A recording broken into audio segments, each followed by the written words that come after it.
Totalitarianism is when a state regulates nearly every aspect of public and private behavior, a true dictator. Inside Russia, they were having problems during World War I.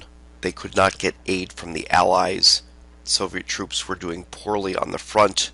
Many of them lacked food, equipment, clothing. The Russians were starting to get pushed back on the East Front. This causes problems, and ultimately Vladimir Ilyich Ulyanov, or Lenin, takes over. Lenin's older brother was executed for conspiring to assassinate the Russian Tsar Alexander III.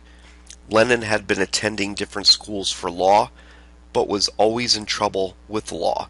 He read a great deal of Karl Marx's books. In Marx's Communist Manifesto, the author believed that capitalism would be overthrown by a worldwide working-class revolution and a new classless society would govern. Lenin finished his law degree, but due to his political affiliations quit law and began to organize politically. He was arrested and sent into exile in Siberia until 1900. He emigrated abroad to Switzerland, then Munich, and became the leading editor for Iskra, known as the Spark, for Marxist governments worldwide. While many socialists wanted to have their own political party, Lenin was more radical because he believed in revolution to change government. In 1905, Japan defeated Russia and demonstrations erupted in St. Petersburg. In December of 1905, Tsar Nicholas II was forced to accept the creation of a parliament and limited democracy in Russia, hence the 1905 Russian Revolution. All political exiles were given amnesty, and Lenin returned home briefly. Most of the socialists in his group wanted to participate in the Duma elections, which Lenin disagreed with. Lenin returned to Switzerland in 1907 and stayed there during the first few years of World War I. In 1917, the Russian government's stinging military defeats led to a crisis. In March 1917, the Tsar abdicated.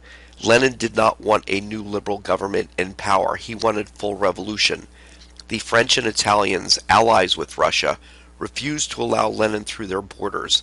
However, the Germans wanted Lenin to destabilize Russia and sent him on a sealed train through Sweden and Finland before he reached Petrograd. By October, members of the Bolshevik Party and the military seized the government and proclaimed themselves leaders of Russia. In March of 1918, the Soviets and Germans signed the Treaty of Brest-Litovsk, which ceded to Germany one-third its population, one-third of its cultivated land, and one-half of its industry. This was not popular within Russia, but Lenin regarded it as necessary to expand his authority. So temporarily, all that area that was in the light blue would be handed over to Germany under the Brest-Litovsk Treaty. Following World War I, between 1918 and 1921, Russia was torn apart by civil war. The former Allies supported various groups within Russia. However, they were not organized, and eventually Lenin persevered.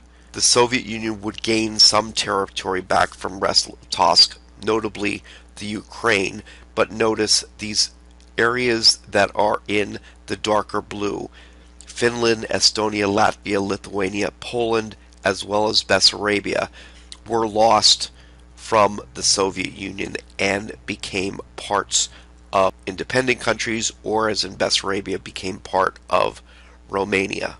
In early 1921, Lenin introduced the new economic policy, which allowed the peasants to keep part of their profits, therefore allowing for limited capitalism.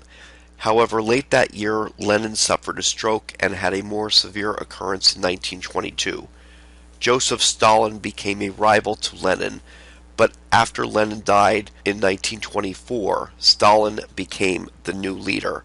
Stalin did not agree with the new economic policy and began to collectivize the peasants into state farms. At the same time, he attempts to rapidly industrialize and began his first 5-year plans. This was an attempt for a forced economic policy. He wanted the Soviet Union to become an industrialized country. the people were taken from the farms and they were forced to work 70-hour weeks, to build cement plants, to build steel plants, to build railroads. He wanted to modernize into the state that it was on track of being prior to World War I. He wanted to bring this up to the policy that Germany and France would have, so that the Soviet Union would be a great country and be able to protect itself from Westerners in case another war erupted.